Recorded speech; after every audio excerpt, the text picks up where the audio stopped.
Kitang-kitaan ng talaga. playstyle dito. Pero speaking about other things, no, like for example, kung may pinakaiba sila sa playstyle, of course, may pagkakaiba din sa draft dito ng ating dalawang teams. So we already have the drafting stage dito for our first game. Again, the match is between LGD versus Vici Gaming. First pick, let's track for Vici. As expected, ganito lang din naman yung gagawin ng Vici Gaming dito. I mean, if hindi kinuha ng Vici Gaming yan, feeling ko din kukunin din siya ng LGD. Just because naniniwala ako na ang isang Leshrac pick sobrang nakaka-punish ng isang Chinese team. Yung amount of pressure na nadadala niya, the amount of clear na nagagawa mo sa isang lane at the timing na nabibigay mo dahil sobrang bilis mo nga, yung timing mo pa pumasok doon at mag-invade sa sarili nilang jungle, mas bumibilis ka. And as we all know, Chinese teams really value the jungle. And to add that, no, itong Leshrac, sabi mo nga, no, Chinese team safety kasi one more point na na pwede natin ipasok dito is that Leshrac is a fast pusher. Is a hero na pwedeng imong itandem with other fast pushers, mabilis siyang makakakuha ng tower. Yun ang ayaw ng mga Chinese team. Yung mape-pressure sila sa lane kasi mapipilitan silang mag-respond dun sa push na ginagawa nung kabilang team eh. So, that means less farm for the carry na sabi nga natin kanina, Chinese teams are very farm-oriented teams, no? So, medyo ito yung hero na pwedeng panabla dito sa mga Chinese. Alam mo nga kung kanina lang, medyo nabalik na naman ako dun sa Mineski game kanina. Over ka pa, pre. Feeling ko, parang Leshrac nga ata dapat yung napili ng Mineski dun eh. Pakiramdam ko, kung push lang din yung gagawin nila, pakiramdam ko, may mas may mas presensya to eh. Well, sinabi naman natin na parang may sari-sariling flavor kasi talaga tayo. Like for this one, diba? LGD may sarili silang flavor. Kumbaga, eto, ano bang pagkain to? Basta, yung sa atin, adobo flavor yun. Ito, ibang flavor sa kanila. Ito, diba? Ibang flavor. It's still the same for VC Gaming. Shanghai flavor. Kaso Shanghai, Pinoy pa rin yung pre. Hindi ko alam lumpiang Shanghai. Hindi ko alam sa inyo. Bakit siya tinawag na lumpiang Shanghai? Bahala kayo. Sana lumpiang Manila, diba? Nakikita mo naman yung katawan namin. So, kung hindi ka makarelate, huwag ka na makarelate. Yun lang naman yun. And speaking about yung different flavors talaga ng dalawang teams na to. Again, Vici Gaming, parang yung sinabi ni Graham, it's still objectives for this lineup. For LGD, it's looking like a Western draft. You don't really see an opener na ganito in China na Centaur. Well, yung Centaur maintindihan mo, pero Centaur Rubik, Centaur Rubik, it looks like an easy draft, di ba? Oo, parang they're focusing more on the aggressiveness kasi Centaur, syempre may Stampede yan. So anytime, they can go for that aggressive plays na with that Centaur. Ang gusto ko lang din sa PSG.LGD, they're actually opening up with an initiator and they secure their escape plan as well. Ganon yung iniisip ng PSG.LGD dito. So I feel they are, sabihin natin to, meron silang advantage dito in terms of picking fights. What do I mean by picking fights? Kung may laban sila dito na nakita or may skirmish silang nakita dito sa mapa, kung ayaw na nilang ituloy yon, pipinutin lang yung stampede dito at kapag napindot yung stampede, more or less isa o dalawa lang mahuhuli sa kanila at maximum. Kasi naniniwala ako na ang balak gawin dito ng Vici Gaming is yung setup na naman. Looking at the second phase dito, kasi malapit na matapos yung banning phase natin. And ano ba yung mga ina-expect yung heroes na lumabas dito for both teams? Kasi LGD, di ba, may mga popular heroes sila like the Storm Spirit on Somnus, and for Vici Gaming yung Kunkka ni Ori. So what are we expecting for both teams? I think yung Earthshaker. Yeah. Earthshaker. Okay. I'm expecting then FY. This is FY Earthshaker pero may Rubik na sila. So that's quite medyo lang, no? Parang conflicting lang. Pero it's still viable kasi yung Rubik medyo nagiging flexible na rin. It can be played as a pos 5, can be played as pos 4. And sa totoo lang, Midnight dito sa first 2 picks pala ng Vici Gaming, okay nang mag-pos 5 yung Rubik. Hindi niya masyadong kailangan dito maghanap ng sabihin natin, hindi niya kailangan dito masyadong maghanap ng items pa para makalapit. Kailangan niya lang dito antayin, makast yung spell, lapit lang siya ng onte. Kasi ito naman mga heroes dito sa side ng Vici Gaming, laging layer yung mga spells nila sa isang hero lang. Yung Split Earth, syempre, ibabato mo yan sa isa o dalawang tao. Tapos kapag nakita mong nabato, napipinutin mo na yung spells na pang-damage mo. So you can just get that. Si Vici Gaming naman, yung Hex usually, nalalagay din yung sa shackle para hindi na talaga makatakas. So parang nasa ganun lang din nasa ganung side. So, sobrang safe nung pili ng Rubik dito for the first 2 picks. Not really sure about the last 3, pero sa ngayon, good na pick yung good na That's pick the yung usual Rubik. Chinese draft eh. Draft pa lang, picks pa lang, medyo careful na sila eh. Diba? So, siguro, later the draft, makakita pa tayo ng more heroes na medyo mapapa, pwede pala yun. Medyo medyo maraming kinakaing oras yung LGD dito. They've already eaten a minute on their reserve time. Thinking about the next pick dito. And interesting lang, binan nila kagad yung Medusa. So I think this is respect from LGD towards a fellow Chinese na alam mo naman kasi na kapag wala kang pang close ng game before the Medusa hits a certain timing, talagang mahirap kalabanin yung ganitong klaseng lineup. Oh, okay. Layo.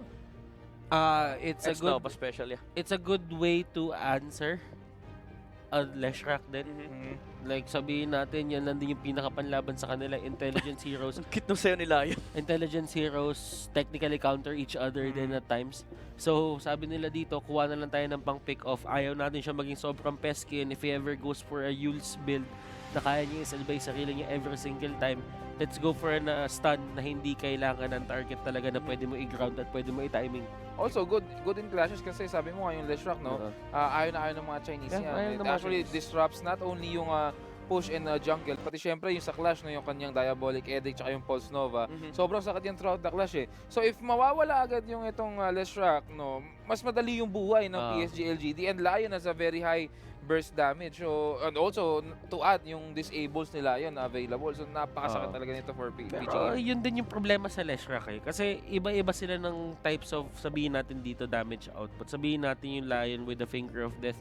May oras dyan na kaya mo tansyahin kung gaano kataas yung damage ng Lion sa'yo.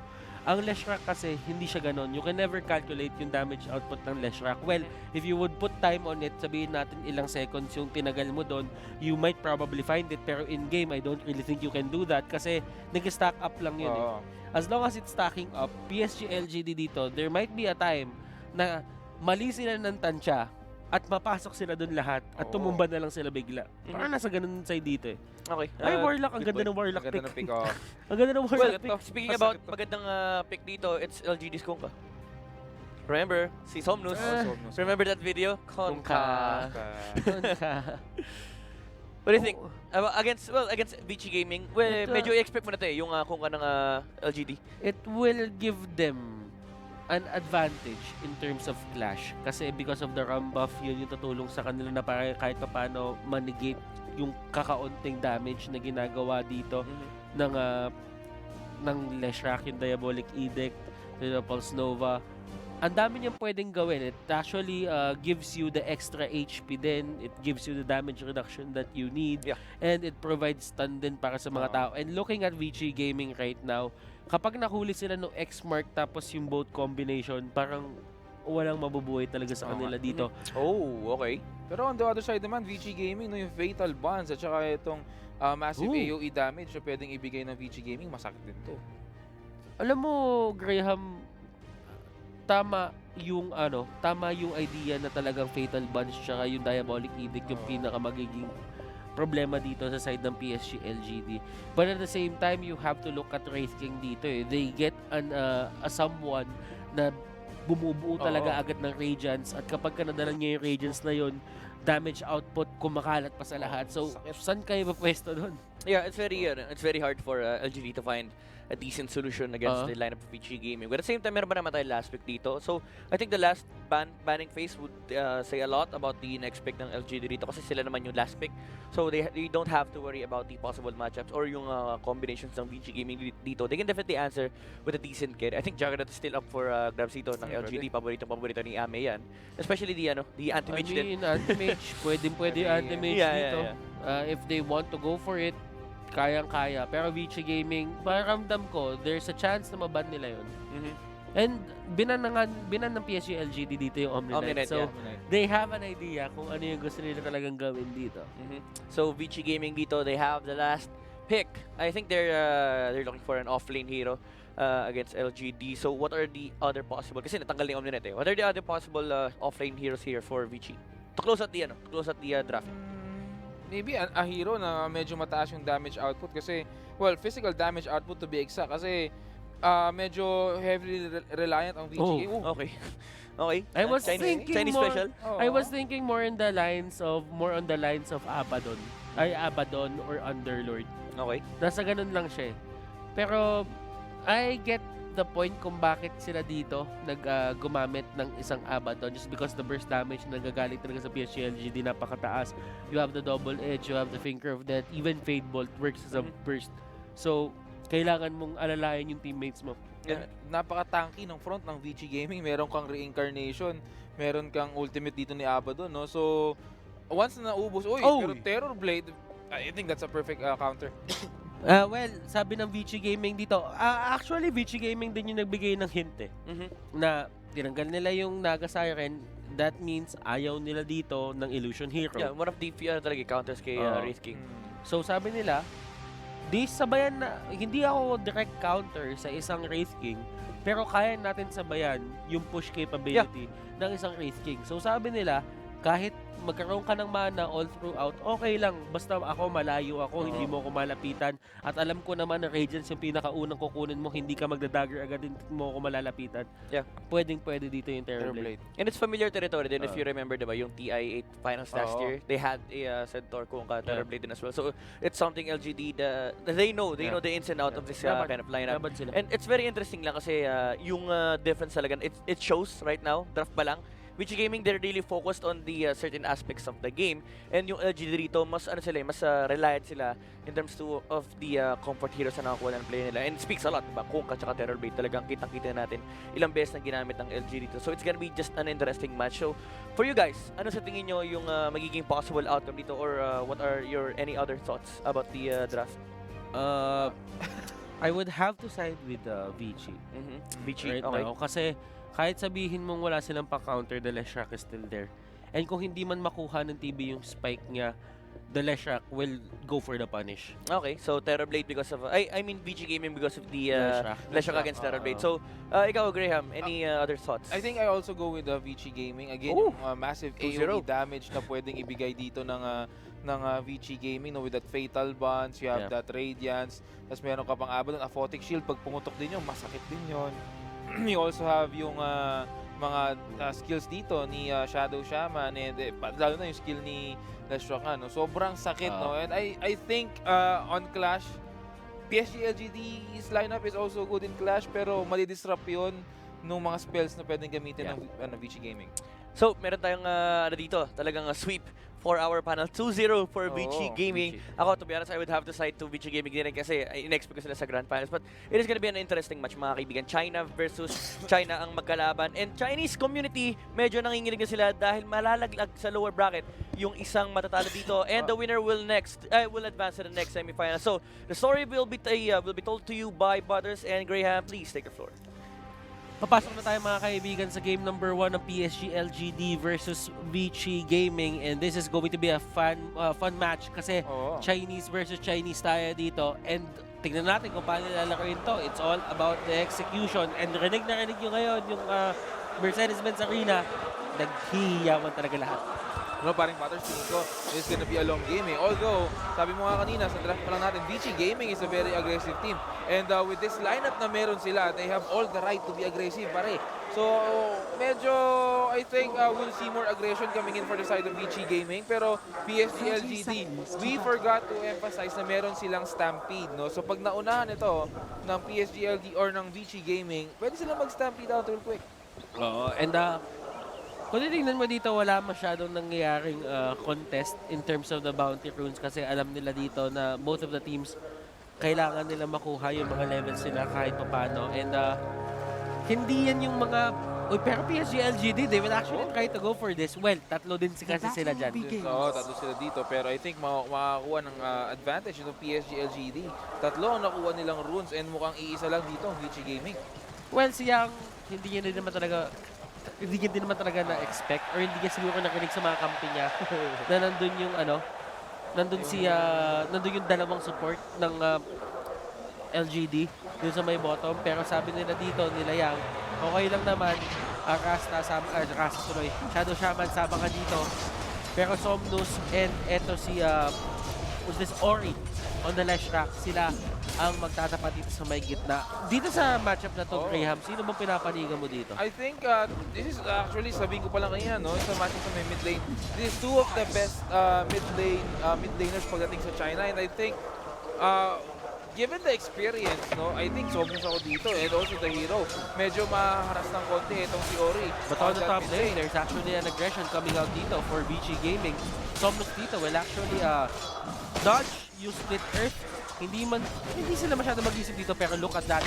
Fade dito na may speed. Nasa may pinakalikod. Oo. The earth spike will be there, pero si Yang tutulong Oo, dito. amin. And with the Abaddon, lagi silang panalo sa trade. Bakit? Kasi meron silang sustain, meron silang shield, and if ever man magkaroon ng isang malaking problema dito, pwede mo naman ibigay lagi yung Shadow Shaman Oh, eh. tama. And with the right timing, itong Abaddon, no, sabi mo nga, they have the shield. So pwede siya mag-dive in, pwede siya mag-chase down dun sa may torre, no. Hindi mahirap sa kanilang maghabol ng hero sa ilalim ng torre. Oh, bihira yung mga hero na kaya gumawa ng ganyan eh. Wala talagang katakot-takot. When usually, it's either mataas yung escape mechanic na yung escape kit mo madami, or sabihin na natin na may protection kayo sa sarili. But for this instance, meron siya halos pareho eh. Oo. And yun pa, hindi lang yung escape mechanic, no, pati syempre yung ang masakit kasi dito sa Abaddon, parang Butters, no? Yung kanyang aphotic shield, it's a defensive / offensive skill eh. So, afford na pumasok kasi kahit mamatay siya, as long as makuha niya yung golden experience, lamang pa rin siya sa trade-off. Naman pa rin siya sa trade-off. Pero ito may ginagawa ni Xnova dito, tinatanggalan niya lang ng mana. And that is a good way to deal with the Abaddon. Kasi kumbaga, ang Abaddon dito relies more or less on his mana pool dun sa mga early stages of the game. Kasi wala pa siyang innate tankiness dyan. Sa totoo lang, parang isang normal na hero lang si Abaddon kapag ka nasa level 1 eh. Pero nagpapahirap sa kanya or nagpapahirap sa kalaban niya na i-take down siya is because of the heals. Kahit yung damage output niya mataas din kasi unang-una strength hero pa rin naman to eh. Oo, strength hero pa rin naman yan. Pero yung pinoint out mo kayo na paring Butters na strength hero siya. Pero I think yung existence, yung problem na nag-exist within strength heroes is their mana pool. Yes. No? And Abaddon is a very mana-dependent hero, lalo na sa umpisa kasi hindi naman ganun kalakas yung niya eh. Hindi naman ganun kalakas yung normal hit niya. Hindi naman ganun kalakas yung right click niya eh. So lumalakas lang siya dahil he has this defensive capabilities ng aphotic shield. Same as offensive capabilities, pero he needs to have mana. Oh, alam mo yung parang papel gunting bato lang talaga yung Oo. strength G tapos na hindi mo din alam talaga kung naniniwala naman ako na wala talagang perfectong hero. Naniniwala ka ba na walang perfectong Oo, hero? na perfectong hero. Lahat ng hero may Lahat kasi ng kung may perfectong hero, Huwag na tayo may balance yun. Hindi, baba natin lagi yun. Oo, Ganun balance talaga yun. But still, on the top lane, si Fade dito, hindi talaga siya nagpapasinda. And kahit anumang advantage na gawin ni Xnova dito, hindi talaga nila mapagana. Bakit? Number one, alam dito ni Fade na as long as wala dun yung TB at hindi siya gagamit ng Metamorphosis, a kill on Fade medyo mahirap. Earth Spike lang yung talagang puhunan natin dito eh. Pero ang nakakatuwa dito for the side of Vici, hindi sila masyado nagpapastakot dito. Pero eto na nga, Terror Blade, nahawakan. Pero hindi, aphotic shield. Wala silang protect. Ito si Shadow Shaman. Now with that third skill dito, yung kanyang passive. Pero hindi mag-curse etong si Xnova. I think ito rin yung magiging problema in the future, no? Off-lane Abaddon. Maaari siyang kumuha ng attack speed items para ma-curse etong si Terror Blade, preventing him from using etong Thunder. Pero tingnan mo kasi dito, Graham, kapag na-curse of Avernus ka dito, ang kasama mo, mind you, isang Shadow Shaman. Kapag pagka mabilis yung attack speed ng Shadow Shaman, napakataas yan. The Shadow Shaman has one of the highest base damage sa game natin doon sa simula pa lang. And they, PSG.LGD, try to get an answer of their own. Pero nandito mga kaibigan, si Leshka, and they will get 2 kills. Vici Gaming. Tatlo ang nakuha ng Vici Gaming dito. And eto na nga yung sinasabi natin kanina, yung aggression. No? Alam ng Vici Gaming kung kailan sila susugod, alam nila kung kailan hindi. Pero alam mo, yung Vici Gaming dito, iba talaga yung iba yung dating, iba yung hulma, iba yung confidence na nagagaling sa kanila. Si Ame dito, sabihin natin Ame isn't really having the best time. Look at the last hits and the denies. May 27 dito si Yang. Si Ame dito nasa 19, 20. So ibig sabihin talaga, he's not farming at an efficient rate na kaya nilang abusuhin mamaya-maya or kaya nilang abusuhin ng maaga yung metamorphosis from the get-go. Oo, pero ito si Chalice ngayon. Medyo nahaharas dito itong si Chalice. And yung isasabi mo kanina, I think what kung bakit hindi nakakapag-farm ng maayos because of this Abaddon din, no? Hindi mo pwedeng i-pop kasi masakit itong itong Apote Shield. And nandiyan pa yung Curse of Avernus na that can add physical or that can give you minus damage damage reduction, no? Pinapalakas ito yung damage. Parang tag team to. Ni Taskar, no? Ang problema nga lang, pwedeng i-cast ni Abaddon as long as nakakahit siya dun sa target. So, medyo masakit to. And pinoint out mga kanina, Shadow Shaman, one of the strongest right clickers, umpisa ng laro. Oy! Masakit talaga to, pero ito. Another initiation dito. The Shackle will be thrown out. Split Earth binato. Diabolic Edict is there. Somos dito trying to survive, pero Somos dito hindi na siya makakagalaw. The Torrent, the boat, it will connect, pero hindi sila makakuha ng kill. Exactly, no? Pero that could have been worse for LGD kasi pasugod etong Vici, pero yung stun dun sa likod actually stop that chase para sa PSG.LGD. Pero ito, balik sa lane. Itong Vici Gaming, normally pag nakakita tayo ng ganito, it's either a push or maybe mag-rotate yung iba. Pero ito, again, Chinese teams, very methodical. Kasi pagka nag-push sila dito, that means they will be changing the texture, yung complexity ng game. Yung complexity ng game ngayon sa totoo lang, Graham, pumapanig sa Vici. Kasi as long as Vici dito keeps the laning stage alive for about, sabihin natin, 15 minutes, makukuha nila lahat ng gamit na gusto nila dyan. And right now, nagkakabulan pa dito. Terrorblade can't really do anything about that. Theoretical lang yung 15 minutes na yun. You can't really make a laning stage last for 15 minutes. But if they can, they would. Ganun na lang talaga dito. Kasi itong Vici Gaming, not Vici Gaming, but Chinese teams in general, no? Once they win their lane, hindi sila aalis dun eh. Hindi nila papabayaan yung lane na yun eh. Alam na nga nila na hindi nakakapag-farm, hindi nakakuha ng CS itong ka-lane nila. Hindi talaga nila bibigyan ng CS. Tatambayan nila yun. Pero alam mo si Yang dito, ganito lang talaga yung trabaho niya. Papalaglan siya dito, they will get the tower, and they will break yung equilibrium na tinatawag natin. Kukunin na nila yung lamang talaga dito. And habang nangyayari yan, pipili naman ngayon yung LGD. Tatapat ba kami sa taas? Kukunin ba namin yung kill sa baba? Or mag-farm ba kami? Pupunta ba kami ng gitna? Babawi ba kami ng tower? Or makikipag-clash na ba tayo ngayon as 5? I think itong PSG.LGD, hindi pa mag-clash to. I think we're waiting for big ultimates dito kay Chalice na ito na nga, level 6 with the Stampede, no? Para anytime pwede silang mag-bail out or pwede silang sumugod or pwedeng mag-gabol. No? Also, wala pang ultimate itong si Terrorblade. So, delikado pa rin yan. Wala pa siyang Thunder. And si Lion, yung kanyang finger, yung pinag-uusapan natin kanina, yung burst down potential dito ng PSG.LGD. Yun yung hinihintay nila siguro. And I think pag nagkita ng level 6 itong mga heroes na to, doon tayo makakita ng suntukan talaga. Doon tayo makakita ng suntukan. Tama ka doon, Graham. Pero alam mo, sila X-Nova dito, kailangan din nila kunin talaga yung mga level 6 nila. Especially FY din. They're at level 4. Iba-iba yung mga levels nila dito. 2 stuns coming out. The hook stomp will connect. Pero nagamit na yung Stampede. So that means open ngayon yung side ng LGD. Pwede silang maging aggressive. Etong Vici Gaming kasi walang Stampede, no? Wala silang pang backup, wala silang panakbo. So this is gonna be good para sa side ng Vici Gaming. Although, still choice pa rin ng Vici Gaming yun. Will they wait? Or will they continue to farm dito para makuha yung mga key items nila? Or will they go for that aggressive play na agawin nila itong mga heroes or papatay nila itong mga heroes ng PSG.LGD para makakuha ng goal? Alam mo, ito si Somnus, bihira ako makitang ganito to Yung na-push out sa sarili niyang lane. Parang bihira eh.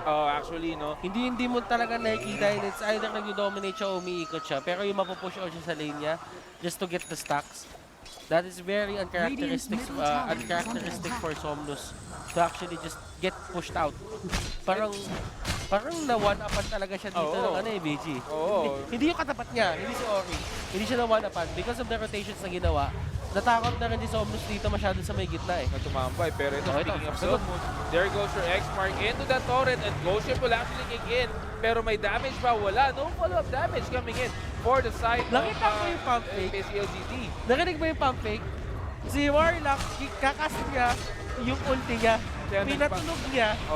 Pagkatunog, nag-back agad lahat yung PSG.LGD without committing anything dahil lang sa isang tunog. Saktong saikuan lang.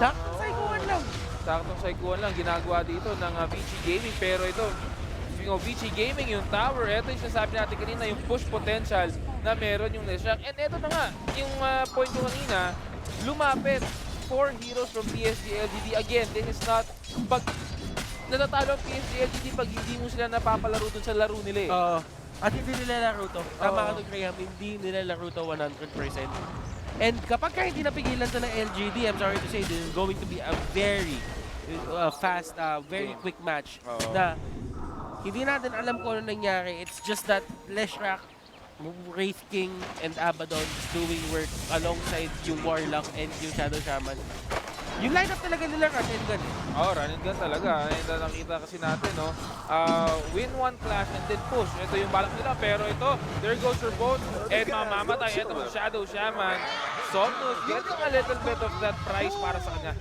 Okay, so ginamitan siya ng isang buong combination. Yan din yung pag-usapan natin kanina. Kapag may isang nahuli talaga sa kanila ng combination, tutumba na lang yun. Pero ang ganda rin na ginawa ni Somnus doon, nag-iwan siya ng isang sweep na pwede niyang paluin. Tapos doon yung pinatama yung Tidebringer. Pinatama yung Tidebringer para mag-bounce doon sa Shadow Shaman. No? Pero ito, Ame is actually now on the top lane, farming his items dito. Pero ipapapansin natin parang battle yung Ame is actually fourth on that network. No? Medyo malayo dun sa mga top 3 carries. Ito na may ginagawa nila Fade dito sa pinakalikod. And the Fade Bolt to the double edge. Yun na yung pang-clear nila dito na Skeleton. The Skeleton Wave is down. Pero hindi pa rin natatapos doon yung buhay ni Paparazzi. Isipin mo, hindi niya kailangan kumuha ng Vampiric Aura dito. Well, kumuha na siya just for the extra sustain din. Pero ang ginagamit lang sa kanya doon is yung Shadow Word. Pero eto naman, no?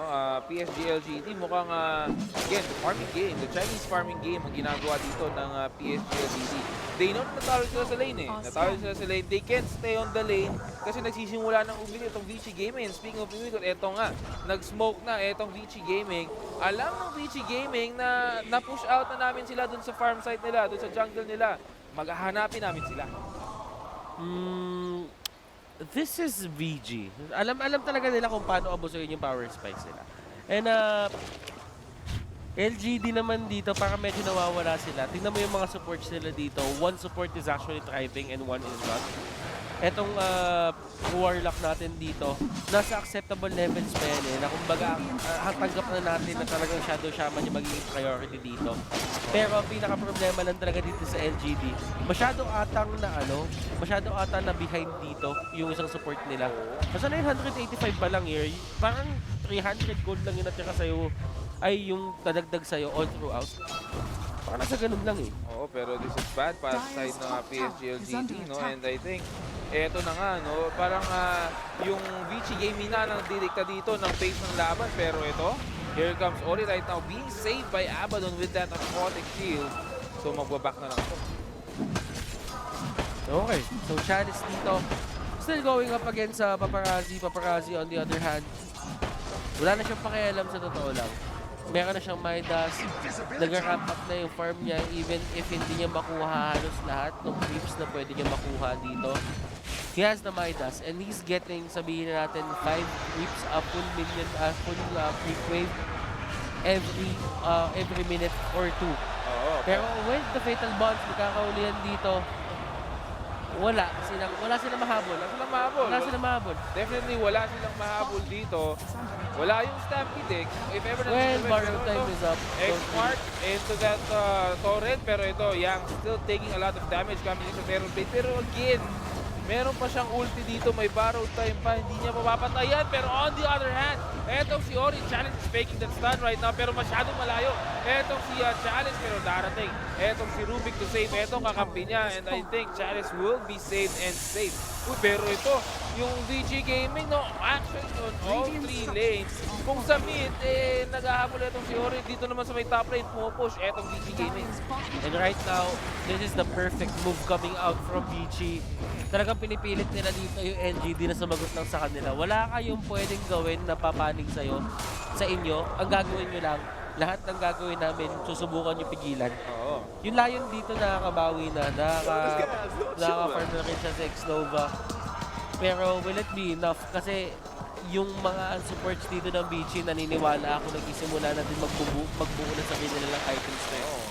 Pero eto naman, no, medyo hindi na magandang lagay ng PSG.LGD dito kasi napipilitan na lang silang mag-respond sa ginagawa dito ng Vici Gaming. And again, sabi natin kanina, no, pag hindi maganda or pag hindi laro ng PSG.LGD ang nilalaro nila, masama ito para sa kanila. Masama para sa kanila. Okay, so nothing much is happening sa gitna, sa mapa natin ngayon. It's more on the Chinese teams being, the Chinese playstyle na pinapakita nila. They're just securing everything na pwede nilang makuha. And they're severely punishing yung mga galaw ng kalaban nila na hindi talaga tama. Pero mas nagiging on point yung punish dito ng Vici. And ngayon si Leshrac, meron na siyang BOT. So yung presensya niya sa lane, hindi mo na mapipigilan. Wala na. Pero speaking of Leshrac dito, actually, tinatangki niya na nga itong tier 2 tower. Siya lang mag-isa dun sa may top lane, although nasa likod. Etong si Abaddon, tsaka etong si Warlock. Pero nga magawa yung PSG.LGD dito, nagkukumpunan lang talaga sila. Ang passive nila maglaro. Sobrang passive nila maglaro. Well, they asked for it. Kumbaga, pinili nila itong mga heroes na to. Nakita nila lang may Leshrac, hindi sila pumili ng may pagsabayan. They just went for the idea na i-pick off na lang natin lagi yung Leshrac para hindi sila makagalaw. Hindi nila ma-pick off. Yun na nga ang problema eh. Again, ito yung problema rin ng minesik kanina, no? Hindi nila ginagawa yung intended na gawin ng draft nila. Tama ka doon. Talagang kailangan mag-full commit ka. And marunong ang Vici na mag-stick sa ganun. Hindi sila yung tipong maghahanap ng iba pang idea. At kung matalo man sila dun sa laning stage nila, alam nila kung ano yung identity nila dito sa lakong to. Exactly. Pero speaking of PSG.LGD, mukhang makakayos. And finally, oh no, it's gonna be just a reincarnation pop right there. So hindi talaga technically napatay yun, no? And alam din nila ngayon kasi na palabas na din talaga yung Sacred Relic. So sabi nila, pigilan natin ng onte yung reincarnation kahit papano, tanggalin natin para hindi sila ready once na ma-pick up agad yung Radiance. Ilang gold na lang papuntang Radiance. Nasa 500, 600 gold na lang. Konti na lang. So kailangan mo talagang pigilan yan. If not, dire-diretso to eh. Ayun yung pinaka-problema. But with a window of 85 seconds bago mag-cooldown yung reincarnation, at pwede nila i-pick off pa yan dun sa 85 seconds na yan. Exactly. Pwede pang i-pick off na yan. So technically, parang binibigyan lang ng PSG.LGD yung sarili ng license to hunt etong si Raging. And they're just making sure na kung sakaling magkaroon ng clash, etong Vici Gaming at PSG.LGD, they lost one of their advantages, which is yung reincarnation. Pero ito, Radiance na para dito kay Raid King. And it's wise also for PSG.LGD na to fight kasi given na may Golem, may Leshrac.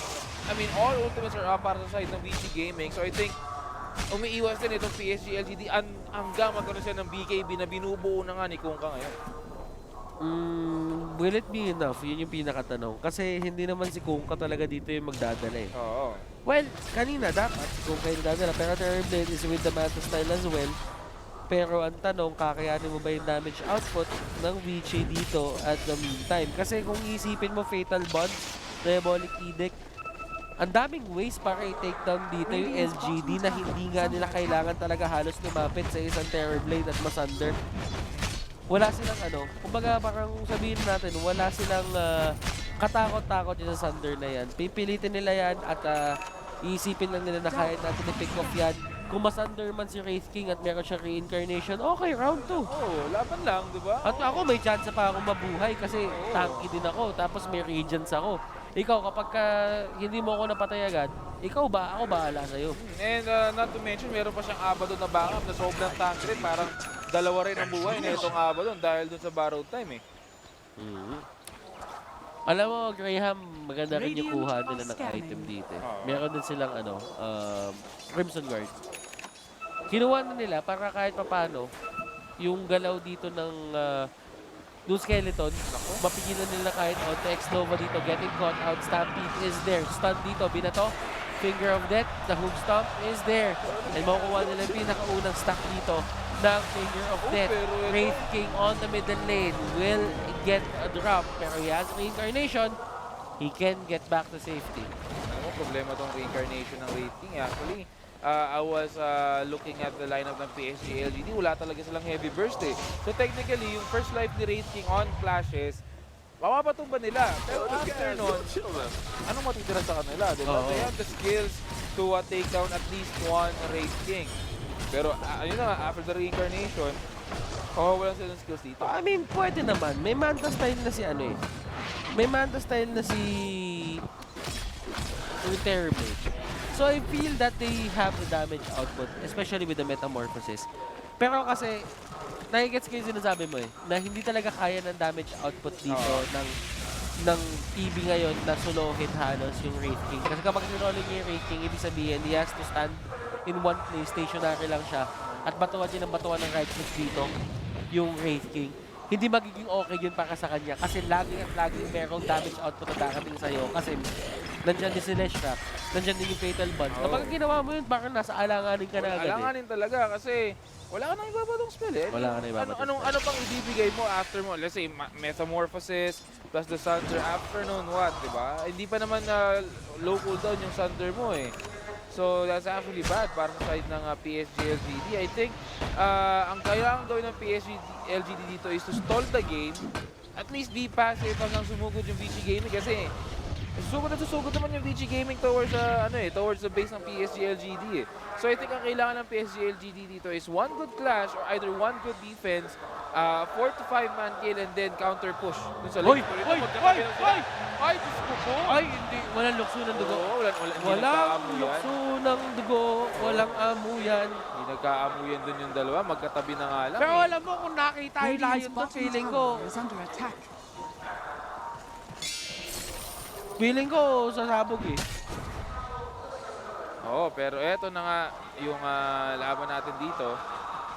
Yun na nga, pag nagkakitaan siguro doon, malamang-lamang makakita tayo ng gera. Okay, Pero Crimson speaking of gera, eto na, suntukan ng mga kaibigan.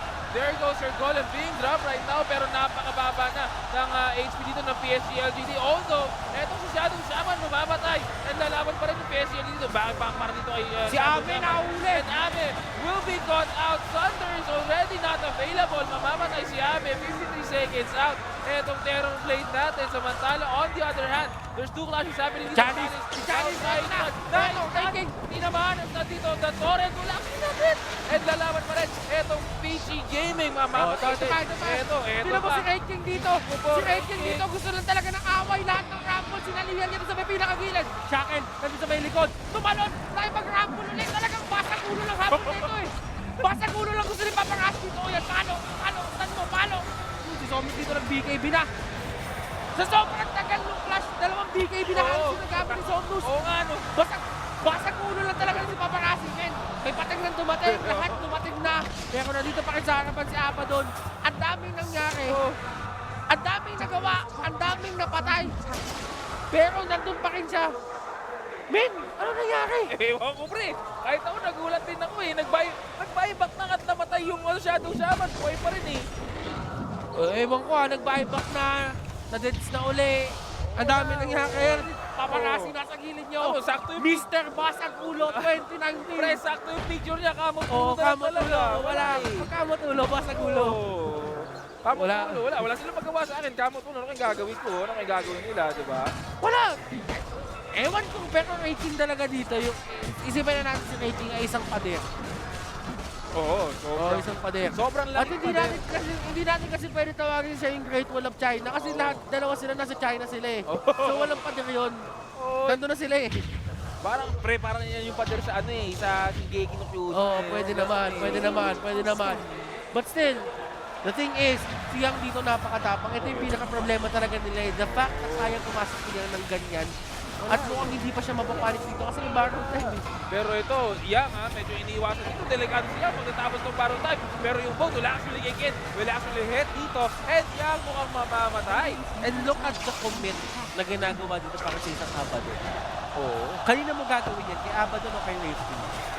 Uy, sumagot din. Oo, pero Sumagot din. Pero, I mean, PSG.LGD ngayon, they do have the opening to go for a row shot step.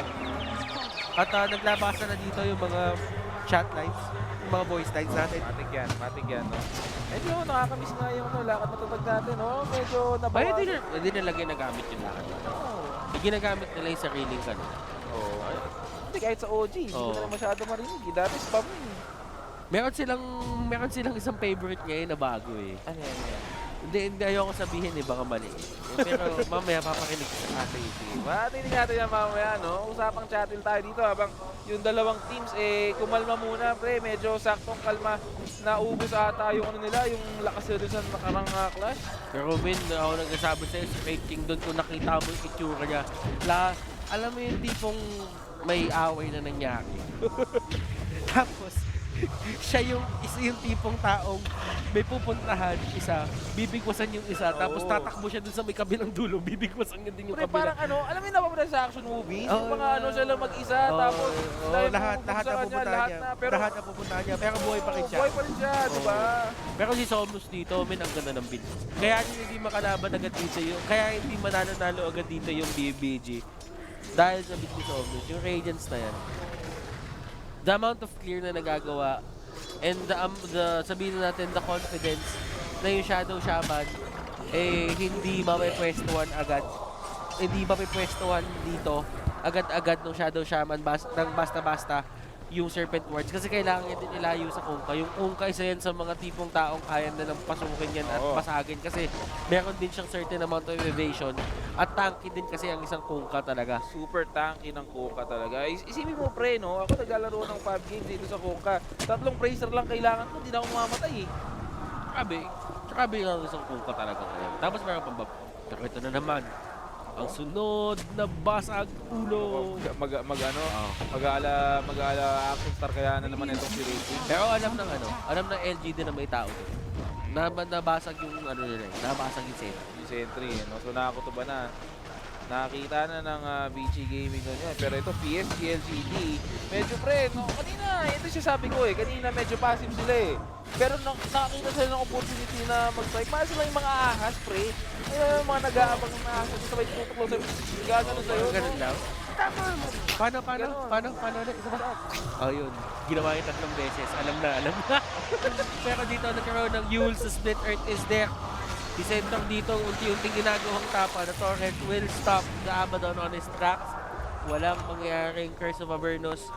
Pero si Ray King, men, meron ng asal kiras. Diyos ko po. Ito, literal na basa puno talaga to, pre. Ito, pagsuntukan na talaga to. Wala, pero may BKB ba siya? Wala siyang BKB, pero hindi niya kailangan. Kasi sabi niya, I'm the champ. Isa ako, kampiyon. Hindi niyo pwede bulihin dito. Malakas ako. Pwede lang. Pero hinahanap niya talaga si Ex Nova, si Ruby, kaya yung mga gusto niyang tagpasin agad eh. Kasi easy -1 yan eh. Pero ito, speaking of easy -1, mukhang nakakutuba na. Ito ginagawa ng Vici Gaming, paparazzi right now. Tinatry tumakbo dito. Iniwan yung kampi niya, pre. Iniwan yung stuntman niya. Pero nagkauli na dito sa may pinakagitna. Abaddon dito will get focused. Pero makakatakbo siya with the barrel of time. Pero look at that chaotic offering. Pinago niya ang texture ng laro. Racing dito. Second round. Ito na, round number 2. Mr. Basagulo 2019. Here we go. Pero si Mr. Basagulo tumatak mo sa sarili yung multo. Iniwan na naman yung mga stuntman niya, pre. Pre, ayan ko ako din naman. Makita ko yung sarili kong multo. Feeling ko hindi din ako lalaban eh. Doppelganger, pre. Automatic deads ka doon pag nakita mo sarili mo, pre. Doppelganger yun eh. Ganun talaga. There are some sabihin natin fights na you can't really take.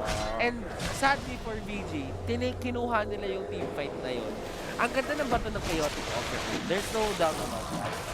Pero, the idea na ang ganda din ang ginawa ng LGD, tinanggal nila agad dito si Shadow Shaman para wala ng isang hole dito yung side ng VG. Exactly. Wala silang choice kundi bumalik.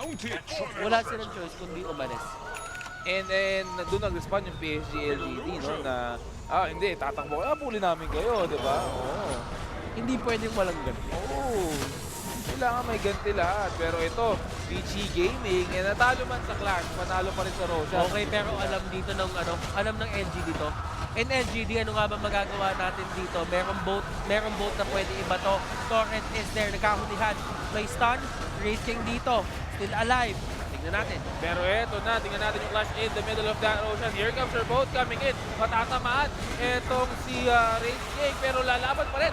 Hindi, pre, nalilito sila. Kasi naunahin yung Roshan ba, pero nakuha nila Gaming. And lalaban ng Vici Gaming dito. Meron silang advantage, Stampede right now, meron na pop. Etong Aegis, pero, uy, bait lang pala.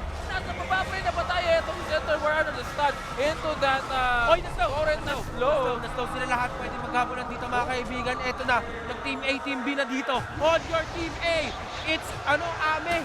It's Ame and the Lion is down. Yun na silang target dito mga kaibigan. Walang BKB, hindi nila makahabol. Hindi nila mahabol yung pre, masyado ng tago. No, sa gubat, etong Terrorblade, pero still that's a good win dito para sa Vici Gaming. Dalawa ang nakuha nila for the side of PSG.LGD. At nakuha nila yung Aegis. Yun naman yung pinaka-importante. With the Aegis secured, hindi mo man nagamit agad, pero it gave them, sabihin natin, an advantage doon sa dumaang laban. Tapos, ayan, nakuha man agad, pero sabihin natin nag-regen lang. Parang nag-regen lang yung Lesh. Parang nag-reincarnation lang. Ganon. Pero tingnan natin dito. Ito yung replay kanina nung laban, no? Ito yung replay kanina. Sobrang solid na ginawa dito. And alam naman ng once na nakuha etong si Chalice sa may baba, alam nila na nabawasan na disable. Nagamit na yung stun, nagamit na yung hex. So technically, wala disable available for the side of PSG.LGD. Kaya itong Vici Gaming, medyo malakas na yung loob nila na lumaban dun sa clash na yun Okay. Lotus Orb. Kumuha na ng Lotus Orb dito. Kung may protection ka ng isa, kumuha ka pa na isang protection. Sobrang protektado mo na. Protektado ka na, boy, no? Hindi ka na mapapahamak na. Ang tanong, hindi ka mapapahamak, pre. Hindi ka din mapapahamak. Oo, pero eto na. Malabo kang mapahamak. Malabo. Hindi naman sa hindi, pero malabo. Pwede ka pa rin mapahamak. Pwede ka pa rin mapahamak. Pero pag lumitaw yung pahamak, doon ka mapapahamak. Doon talaga. Tama naman. Pero parang hindi malinaw yung sinabi mo. Hindi, malinaw yun. Kasi if you understand, that means naintindihan mo. Yun naman yun. Eto na nga. Ewan ko ba. Pero ito, si Yang sa may baba, no? Medyo umukulat na siya dito. Yun na nga, Lotus Orb. Meron pang Ito yung totoo. Yung mga homeboy lang kanina yung mga pumapalo pero ito na yung boss dito ng mafia. And ito na nga, tinatandaan, napakatapang dito. Alam nila na may barrel type dito, pero walang nag-respondana for the side of Vici Gaming. Pero nakita nila, si DY nakatama yung may puno, napilitan na yung golem na yun. Pero on the other hand, si Charlie sa may taas, tinamaan siya ng magaling. And mamamatay ata si Charles, but no, the stampede will be used right there. And mamamatay ang dalawa for the side of Vici Gaming. PSG.LGD, lumalaban dito, and Somnos, there goes your finger of death, and mamamatay din. That was a bad fight para sa side ng VG. Unang-una, hindi nila alam kung saan sila pipwesto. Nakapwesto yung tatlong core dun sa may high ground, dun sa may hagdanan, and they were trying to kill someone na it was probably the sector. Kasi hindi talaga nila ma-take down bigla-bigla. Ang ginawa ni Ahmed dito, dumiretso natin sa may backline. Ginanap yung dalawang support. And nung nakuha nila yung dalawang support, Shadow Shaman is down. Yung chaotic offering na bato sa isang place na last-ditch effort na lang na parang, eto, babato ko na lang, manalo kayo ng clash. Mamamatay na ako bato ko na. Diba? Kaysa di mag-action. Pero ngayon, medyo alang-ano na umabot tayo ng late game. I was expecting VG to actually win this by minutes, sabihin natin 30 or 25 to 30. Pero hindi nila nagawa. And this is the time na PSG.LGD na talaga yung mangunguna dito. Ito kasi yung mga items na, ito na yung time kasi na mayroon silang more damage items, mayroon silang more defensive capabilities, Diba? Nakapag-farm na sila eh. Kumbaga, nakumpleto nila yung mga kailangan nilang kumpletuhin. And medyo nakakatakot po for the side of Vici Gaming, no? Tingnan natin.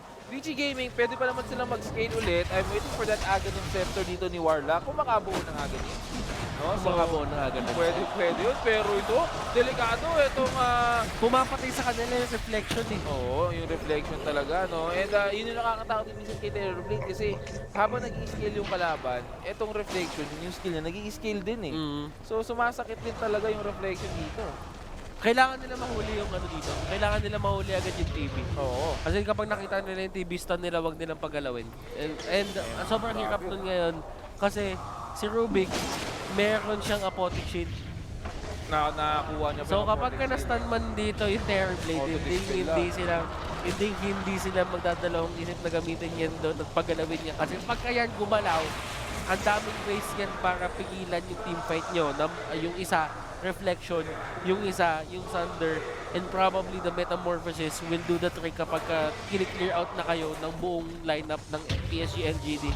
Exactly, pero ito si Ori trying his best na i-push out itong free wave kasi PSG.LGD lamang na yung clip nila sa may baba, no? So as much as possible, gustong itulak ni Ori itong clip wave dito sa may baba para mabawasan yung pressure dito na binibigay sa ng PSG.LGD. Dito naka-butterfly na. Mahirap na to para sa side ng BG. Oo, yan mukhang next item yata, parang MKD pa ata. Paramdam ko blood turn na to. Kailangan na nila makuha yung blood turn dito. Pang silence. Sa totoo lang, blood turn nullifier kaya kailangan nila. Oo. Kasi kailangan na pampigil sa Terrorblade kasi kailangan nang unahan yung Terrorblade. Kasi pag naunahan sila ng Terrorblade, yari sila. Blood turn na to. Mag-blood turn. Hindi ko alam kung ano dapat paunahin dito. Dapat paunahin yung nullifier at dapat paunahin yung blood turn. Pero sabi dito, nung Wraith King, blood turn ko muna. Oo, blood turn. Kasi sa totoo lang yung blood turn, ini-scale niya pa yung damage output mo eh. And not only damage output, syempre pati yung attack speed mo, may dagdag din na attack speed yun. So, alaking tulong para kay Racing yun. And right now, PSG.LGD just slowly rising up dito sa may ranks natin in terms of net worth. Well, nasa side pa rin ng Wraith King yung top net worth pero kasi may Maida siya.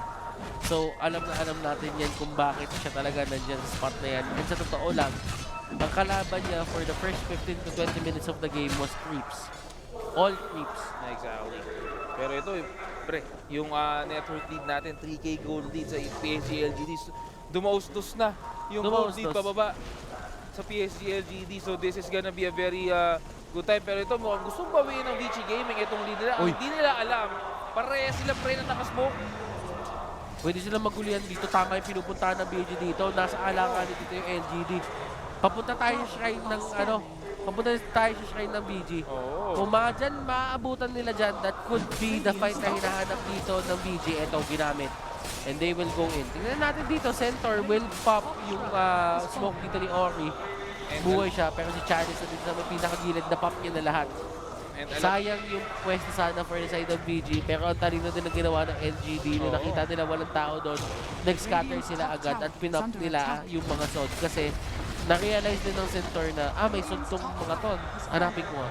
And ito na nga yung potential dito ng sa Terrorblade, no? Alam naman natin na Terrorblade is also very good in hitting towers. Sobrang sakit din mag-hit ng tower sa Terrorblade, lalo na pag may illusion to. Illusion gaming din to. Illusion gaming. Itong Terrorblade and yung high damage output na pwede niya ibigay towards towers plus yung tahalit niya na plus attack speed, no? Sobrang sakit talaga sa Terrorblade. Dapat talaga hindi mabigay kay Rubik yung hindi mabigay kay Epo yung apotic shield. Oo. Dapat hindi. Kapag may nastan sa kanila, parang ang dali lang i-shrug up eh. Pero ito, Roshan is up na, no? So, dadalawin ng BCO ng PSG.LGD itong Roshan. Actually, hindi nga sila sumilip eh. Parang duda pa sila na nandito na yung Roshan.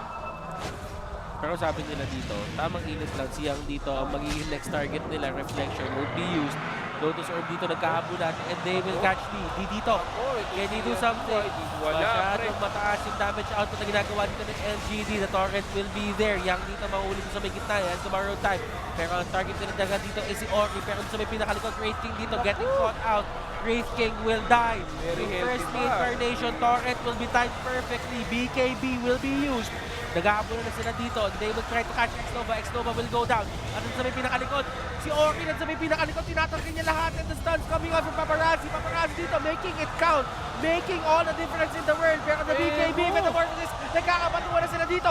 Yang is trying to man up against Ame, pero nawala na yung back on time dito. The X versus Smart is still there.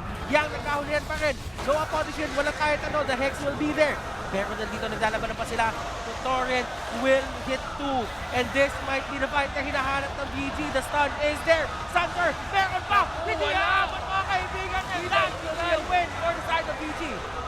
That was a very, very big win for the side of PG Gaming. Ang kaso lang paring battles, nag-buyback sila kasi alam nila na anytime pwedeng kunin yung Roshan, no? Tatlong buybacks na nag-gamit sa side ng PSG.LGD, dalawa sa side ng PG Gaming. Pero napakahirap ng clash na yun for the side of PSG.LGD. Ang ganda ng scatter na ginawa ng PG Gaming to the point na hindi makapag-focus yung PSG.LGD sa isang target. Ang ganda ng mga series na nangyayari ngayon.